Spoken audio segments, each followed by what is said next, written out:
Hi friends, ഇന്ന് നല്ലൊരു നാടൻ പലഹാരമാണ് ഉണ്ടാക്കുന്നത്.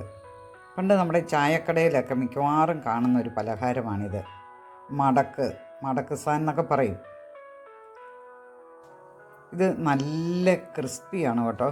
അതുപോലെ തന്നെ കുറേ ലെയറോട് കൂടിയതുമാണ്. നല്ല ടേസ്റ്റിയുമാണിത്. അപ്പോൾ ഇതെങ്ങനെയാണ് ഉണ്ടാക്കുന്നതെന്ന് നമുക്കൊന്ന് വീഡിയോ കണ്ടു നോക്കാം. ഇതിനായിട്ട് ഞാൻ 2 കപ്പ് മൈദയാണ് എടുത്തിരിക്കുന്നത്.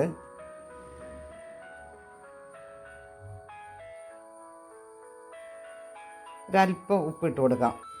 ആവശ്യത്തിന് ഉപ്പിടുക, കാരണം ഇത് ഉപ്പ് കൂടിപ്പോകരുത്, കാരണം നമ്മളിത് മധുരം ചേർക്കുന്നതല്ല. അതുകൊണ്ട് ഒരു 1/2 ടീസ്പൂൺ മഞ്ഞൾപ്പൊടിയൂടെ ചേർക്കാം. കളർ വേണേലും ചേർക്കാം, പക്ഷേ കളറിനേക്കാളും നല്ല ഇതാണ്. ദോഷമൊന്നുമില്ലല്ലോ, നല്ല കളർ കിട്ടുകയും ചെയ്യും. ഇനി ആവശ്യത്തിന് വെള്ളവും കൂടി ഒഴിച്ച് നമുക്കിതൊന്ന് കുഴച്ചെടുക്കാം.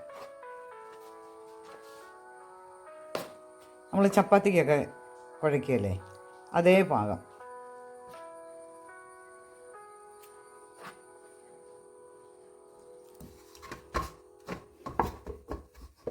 ഈ കൈ കൊണ്ട് നമുക്ക് നല്ലതുപോലെ ഒന്ന് കുഴയ്ക്കാം. ഒരല്പം കൂടെ പൊടി വേണം. ഞാൻ ഒരു ടേബിൾ സ്പൂൺ മൈദ കൂടി ചേർത്തിട്ടുണ്ട്.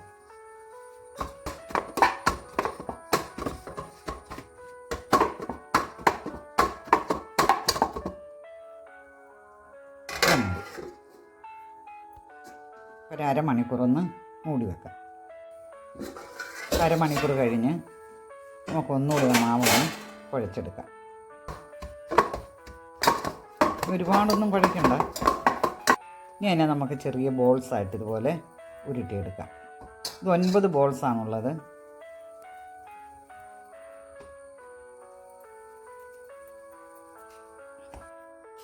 ഇനി അരിപ്പൊടി ഇട്ട് നമുക്കിതൊന്ന് പരത്തിയെടുക്കണം. ഈ അരിപ്പൊടി ഇടുന്നത് നമ്മുടെ മടക്ക് നല്ല ക്രിസ്പി ആയിട്ട് കിട്ടാനാണ്.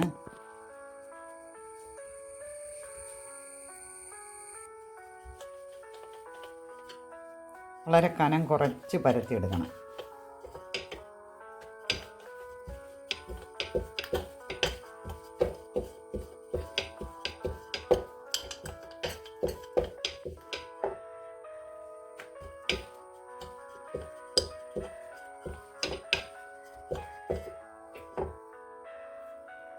ബോൾസ് എല്ലാം നമ്മൾ ഇതുപോലെ പരത്തി വെച്ചിട്ടുണ്ട്. നമ്മളതിൽ ഒരെണ്ണം എടുത്ത് അതിൻ്റെ മീതെ കുറച്ച് എണ്ണ പുരട്ടണം.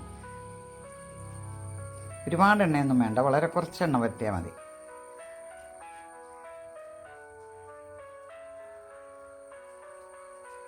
ഇനി അതിൻ്റെ മീതെ കുറച്ച് അരിപ്പൊടി തൂവണം. അതിൻ്റെ മുകളിലോട്ട് നമുക്ക് എടുത്ത് വെക്കാം. ഇതും ഇതുപോലെ തന്നെ എണ്ണ പുരട്ടണം. ഇതിങ്ങനെ ചെയ്യുന്നത് നമ്മൾ പിന്നെ എല്ലാം കൂടെ ഒരുമിച്ച് ഒട്ടിപ്പിടിക്കാതിരിക്കാനാണ്. നമുക്ക് ലെയറായിട്ട് തന്നെ മടക്ക് കിട്ടണം. അതിനു വേണ്ടിയാണ് ഇങ്ങനെ എണ്ണ പുരട്ടവും അരിപ്പൊടി വിതറുകയും ചെയ്യുന്നത്. ഞാൻ വെളിച്ചെണ്ണയാണ് ഉപയോഗിച്ചിരിക്കുന്നത്. ഇനി നമ്മളൊന്ന് ഇവിടെ പരത്തിയെടുക്കുക. ഇത്തിരി ബലത്തെയൊന്നും പരത്തണ്ട.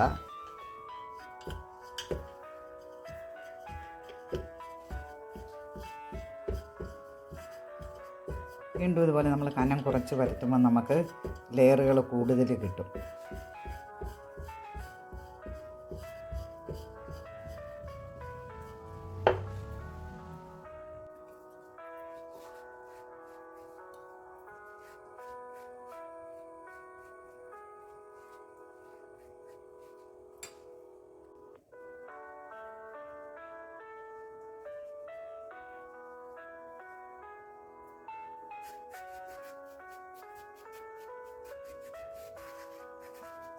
അരിപ്പൊടി അതെല്ലായിടത്തും ഒരുപോലെ ഒന്നാക്കുക.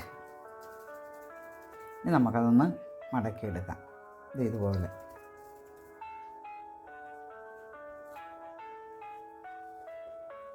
ഇനി അത് ഒട്ടിയിരിക്കാൻ വേണ്ടി അല്പം വെള്ളം അതിൻ്റെ അടി തേച്ചിട്ട് അങ്ങ് ഒട്ടിച്ച് വെച്ചാൽ മതി. ഇനി പരത്തുമ്പോൾ ഒട്ടിയിരുന്നോളൂ.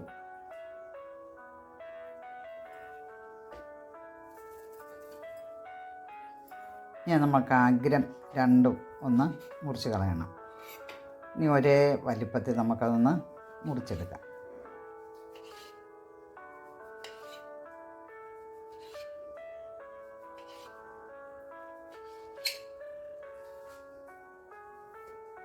അത് പിന്നീട് നമുക്ക് വേണം പരത്തി ഇതുപോലെ തന്നെ എടുക്കാം. ഇനി ഇതൊന്ന് പരത്തിയെടുക്കാം. ഇത്തിരി ബലത്തെ പരത്തരുത്.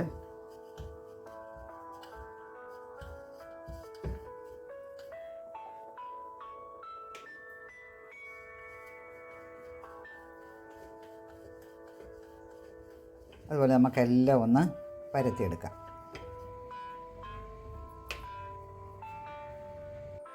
ഇതെല്ലാം പരത്തി കഴിഞ്ഞു. ഇനി നമുക്കിത് വറുത്തെടുത്താൽ മതി. ഒരു കടായി അടുപ്പത്ത് വെച്ചിട്ടുണ്ട്. വറക്കുന്നതിന് ആവശ്യമായ എണ്ണ ഒഴിച്ചു കൊടുക്കുക. ഞാൻ വെളിച്ചെണ്ണയാണ് എടുത്തിരിക്കുന്നത്. ഏത് കുക്കിംഗ് ഓയിലായാലും മതി. അതിലേക്ക് നമ്മൾ ആ പരത്തി വെച്ചിരിക്കുന്ന ഓരോന്നും ഇട്ട് കൊടുക്കണം. എണ്ണ നല്ലതുപോലെ തിളച്ചതിന് ശേഷം ഇടുക. പക്ഷേ ഇട്ട് കഴിയുമ്പോഴേ നമ്മളത് ലോ ഫ്ലെയിമിലാക്കണം, അല്ലെങ്കിൽ കരിഞ്ഞു പോകും. അതുപോലെ തന്നെ അന്നേരം ഇത് തിരിച്ചും മറിച്ചും എല്ലാം ഇട്ട് വേണം നമ്മളിത് വറുത്ത് കോരിയെടുക്കാനായിട്ട്.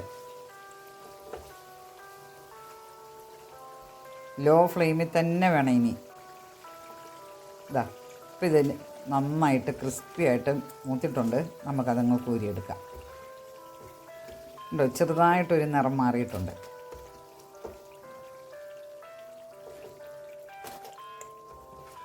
എണ്ണയിലേക്ക് ഇട്ടിച്ച് കഴിയുമ്പോഴത്തേന് ഇത് പൊങ്ങി വരും. നേരത്തെ നമുക്ക് പതുക്കെ ഒന്ന് അതിലൊന്ന് താത്ത് പിടിച്ചോണ്ടോ അതിൽ അതിൻ്റെ മുകളിലൊടിച്ചിട്ട് എണ്ണ കോരി ഒഴിച്ചോ വറുത്ത് കോരിയെടുക്കാം. എന്നിട്ട് തിരിച്ചും മറിച്ച് വിട്ട് വേണം നമ്മളിത് വറുത്ത് കോരിയെടുക്കാൻ. ഇനി നമുക്ക് അടുത്ത സെറ്റും വറുത്തെടുക്കാം. ഇതുപോലെ കുറേശ്ശെ ഇട്ട് വറുത്തെടുത്താൽ മതി. ഈ വളരെ ലോ ഫ്ലെയിമിലായിരിക്കണം, അല്ലെങ്കിൽ അകം മൂക്കുകയും ഇല്ല, പുറം കരിഞ്ഞും പോകും.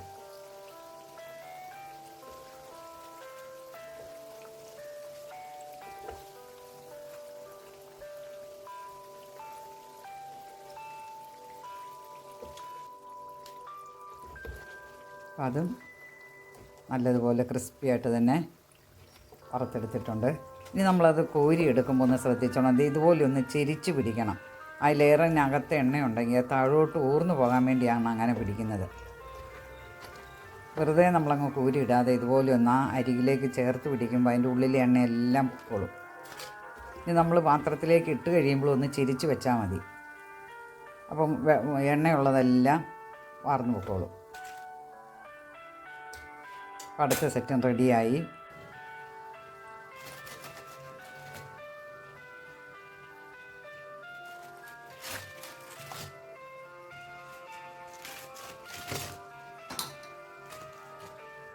എല്ലാം നമ്മൾ വറുത്ത് കോരിക്കഴിഞ്ഞു. കണ്ടോ, നല്ല നിറവുമുണ്ട്. അപ്പോൾ അതിൻ്റെ അകത്ത് നമ്മൾ ഫുഡ് കളറൊന്നും ചേർക്കേണ്ട ആവശ്യമില്ല. ഈ മഞ്ഞൾപ്പൊടി ചേർത്താൽ മതി.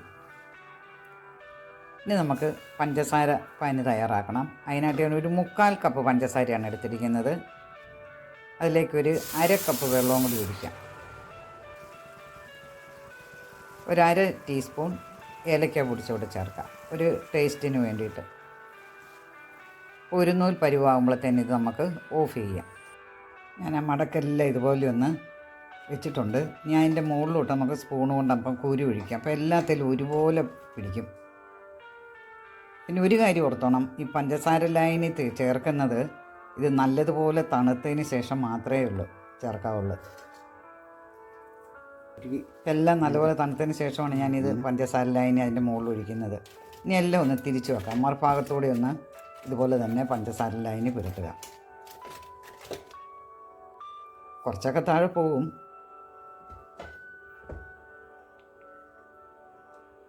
ഇനി നമ്മൾ കോരിയിട്ട് അതിലേക്ക് പഞ്ചസാര ലായനി ഒഴിച്ചാലും മതി.